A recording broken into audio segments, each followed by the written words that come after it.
This video is brought to you by Global Men's Wellness, your 24/7 AI health expert.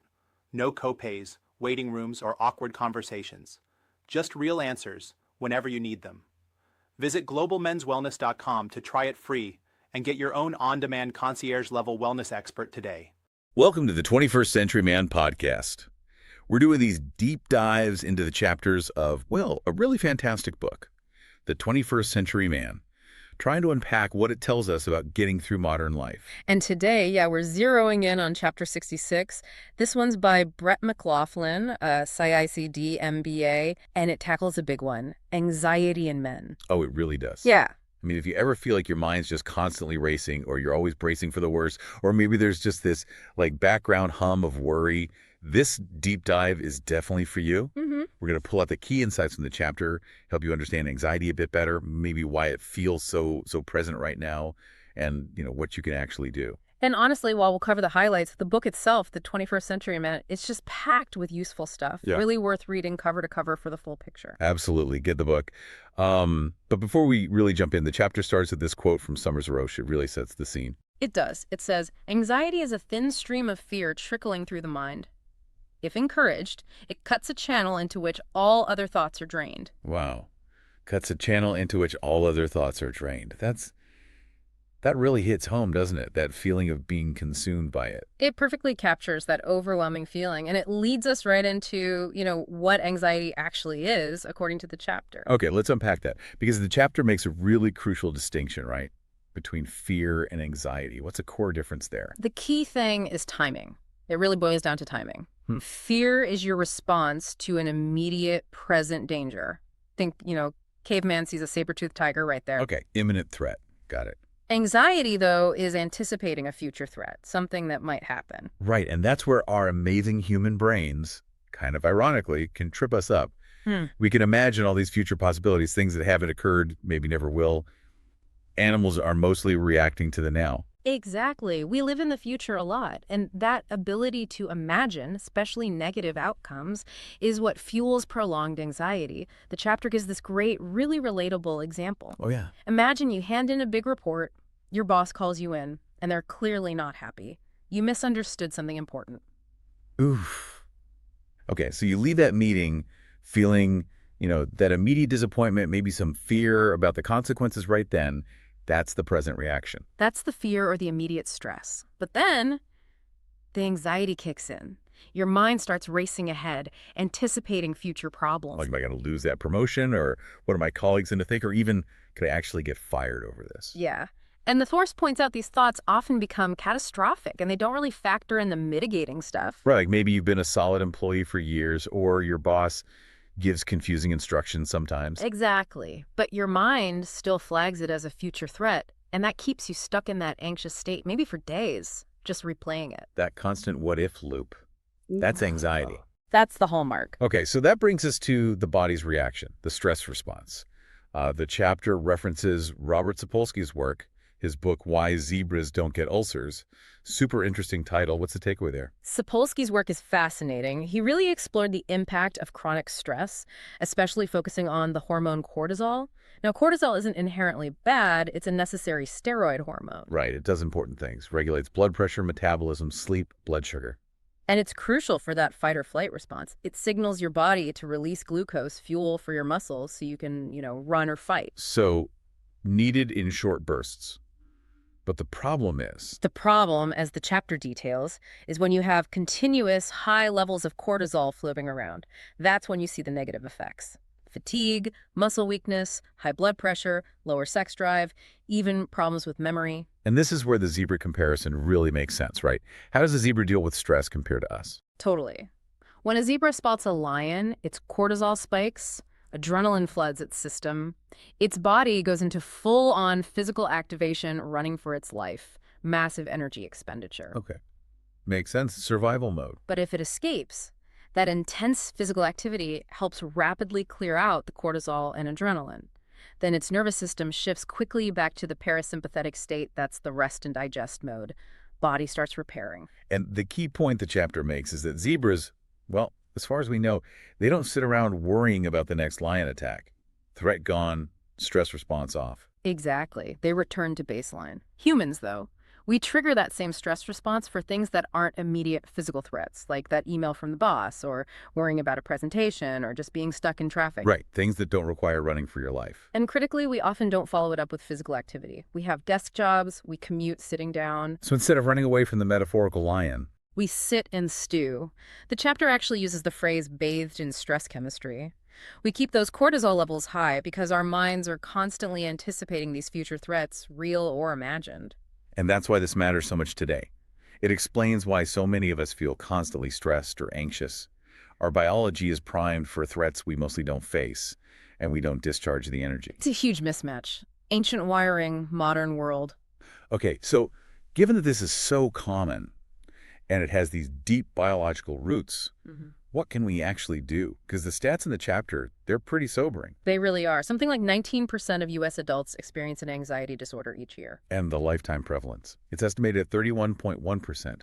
That's almost a third of people experiencing an anxiety disorder at some point. It's huge, and it links to so many other health issues. Apparently, a third of visits to primary care doctors are anxiety-related. It's the top mental health issue people seek help for. Wow. Costs a lot, too. Over 31% of psychiatric disorder costs. And things like generalized anxiety disorder, panic, phobias, they affect over 10% of people, which is actually higher than rates for drug or alcohol abuse. So yeah, incredibly common. But the good news is, even if anxiety feels like this constant companion, the chapter offers practical ways to reduce its grip, starting with things like mindfulness, meditation, deep breathing. Now, the author acknowledges that some people might balk at that, like, just breathe, really. Yeah, it can sound overly simplistic, but the chapter explains the physiology behind why deep breathing works, using that caveman analogy again. Okay, how so? Well, when the caveman saw the lion, the body smartly diverted blood away from things not needed for immediate survival, like digestion, certain brain functions, and sent it to the big muscles for fight or flight. Makes total sense then. But when the threat is, say, giving a presentation, Your body still does that blood shift, which is counterproductive. It leads to that foggy stage fright feeling because less blood is going to the higher brain centers and the butterflies in your stomach because digestion is put on hold. okay, that makes sense. Yeah.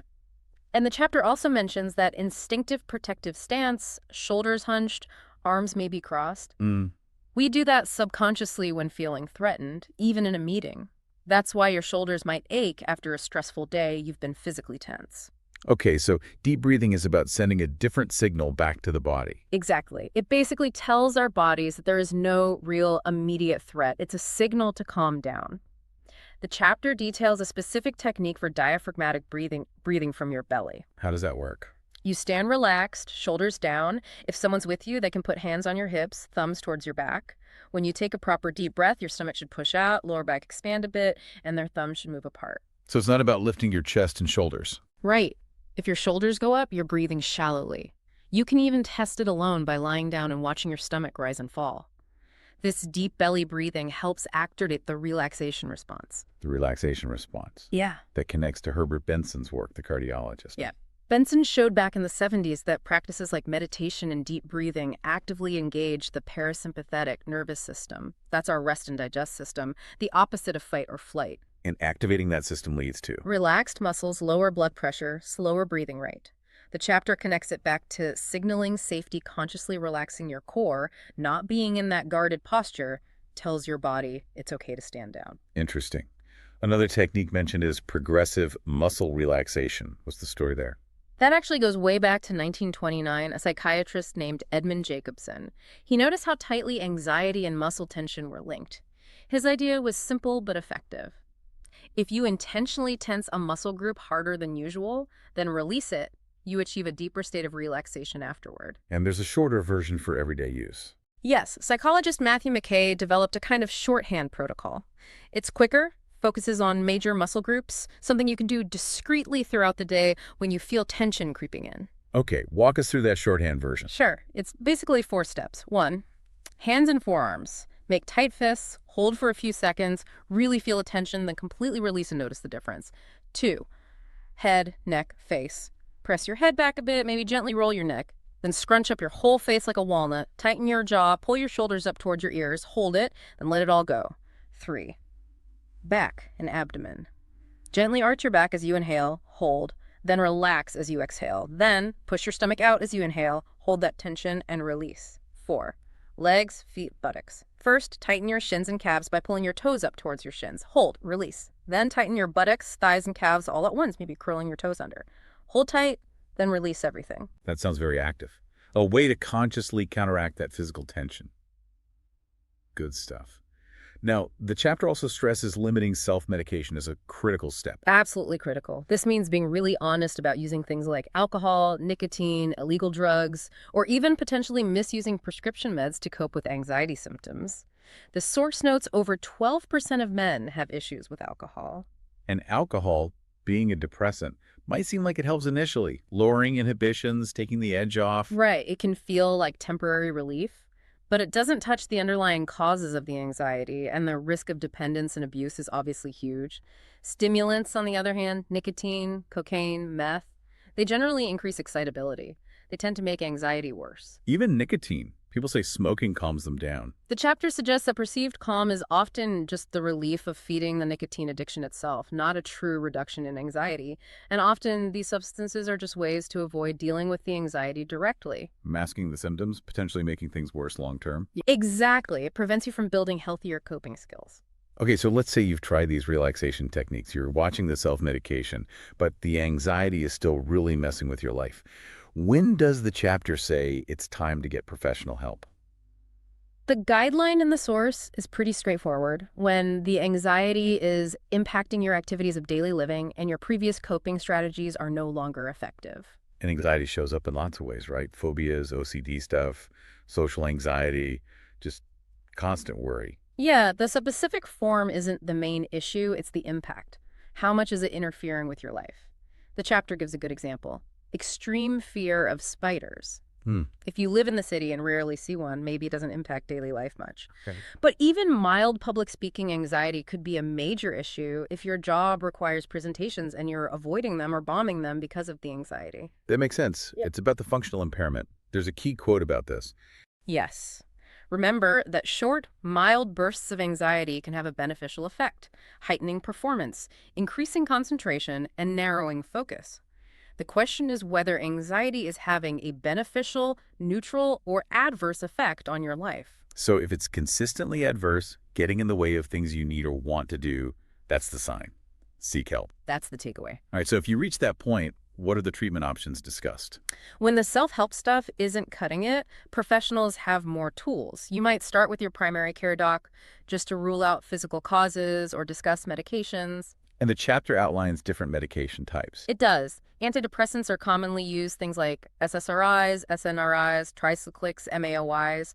These generally work on brain chemistry, influencing mood and stress. But importantly, they usually take time, like 4 to 6 weeks, to really start working, and you need to take them consistently. Okay, not an instant fix. Definitely not. Yeah. Then there are beta blockers, which mainly target the physical symptoms, the racing heart, the shaking. They block some of adrenaline's physical effects. And then anti-anxiety drugs, or anxiolytics. Right. These often work faster, providing more immediate relief for acute anxiety or panic. Buspirone is one mentioned, often used for older adults. And then there are benzodiazepines. The chapter says these should be used with caution. Yeah, there's that stark quote from a psychiatrist. I can make anyone into a drug addict. I'll just prescribe a benzo. That's blunt. It is blunt, but it highlights a real risk. Benzos are very effective for immediate relief. They can be lifesavers for panic attacks or severe situational anxiety, like the musician example needing one before a concert. But that quick, powerful relief is also why they're risky. Precisely. Because they work so well and so fast and then wear off, it can create a cycle of dependence. You feel you need it to cope. So they're best used short-term or very sparingly under close medical supervision. There are also risks like memory issues and falls, especially in older people. And a really crucial point the chapter makes about all medications for anxiety is that they alleviate symptoms, they manage the anxiety, they don't cure it like an antibiotic cures an infection, they don't necessarily fix the underlying cause. For long-term solutions, addressing the roots, therapy is often key. Which brings us to seeing a mental health professional. Therapy can be used alongside meds or as an alternative, right? Exactly. And the research shows that while medication might provide quicker symptom relief sometimes, Therapy is often just as effective or even more effective in the long run for lasting change. So a good option for people wanting those long-term tools. The chapter also helpfully breaks down the different types of licensed professionals. Yeah, it demystifies the alphabet soup a bit. You've got psychiatrists, they're medical doctors, MDs or DOs, who can prescribe meds and often focus on the biological side. Psychologists typically have doctorates, PhD or PhD, specializing in therapy and assessment. Some psychologists can prescribe in certain places with extra training. Then you have social workers, often with a master's degree, MSW, trained in therapy and diagnosis, sometimes with a focus on the person's environment. Marriage and family therapists, MFTs, also usually master's level, focus on relationship systems. And professional clinical counselors, PCCs, again, often master's level, focusing more on individual diagnosis and treatment. Lots of options. Yeah. And the most vital piece of advice when choosing any of them. Verify why. Their license. Absolutely critical. Check with the state licensing board, medical board for psychiatrists, psychology board for psychologists, behavioral sciences board for the others. Why is that so crucial? Because the license confirms their education, their training, that they're legally allowed to practice, and importantly, if there have been any disciplinary actions against them, the source really cautions against using unlicensed people for serious mental health concerns. Good advice. The chapter also points to resources for finding evidence-based treatments. Yes, like the American Psychological Association's Division 12, which lists treatments backed by research for specific diagnoses. For instance, it highlights cognitive behavioral therapy, CBT, as having strong support for anxiety. Also mentions the UK's NICE guidelines and CMATCHA-size resources in the US. So you can go in knowing what kinds of therapy have proven track records. Exactly. It helps you ask informed questions. But, even with all that, the chapter stresses that the single most critical factor for success in therapy isn't the specific technique. It's the relationship between you and the therapist. That connection. Finding the right fit. It's like finding a good mechanic, the chapter says you often ask people you trust. But yeah, the stigma around mental health, especially for men, means people are often less likely to ask friends for a therapist recommendation than for a mechanic. It's a barrier. attitudes are changing, thankfully. The stats show more people are open to therapy, even if older generations are still less likely to go. Right. And people find therapists mostly through their doctor, then friends, family, then online.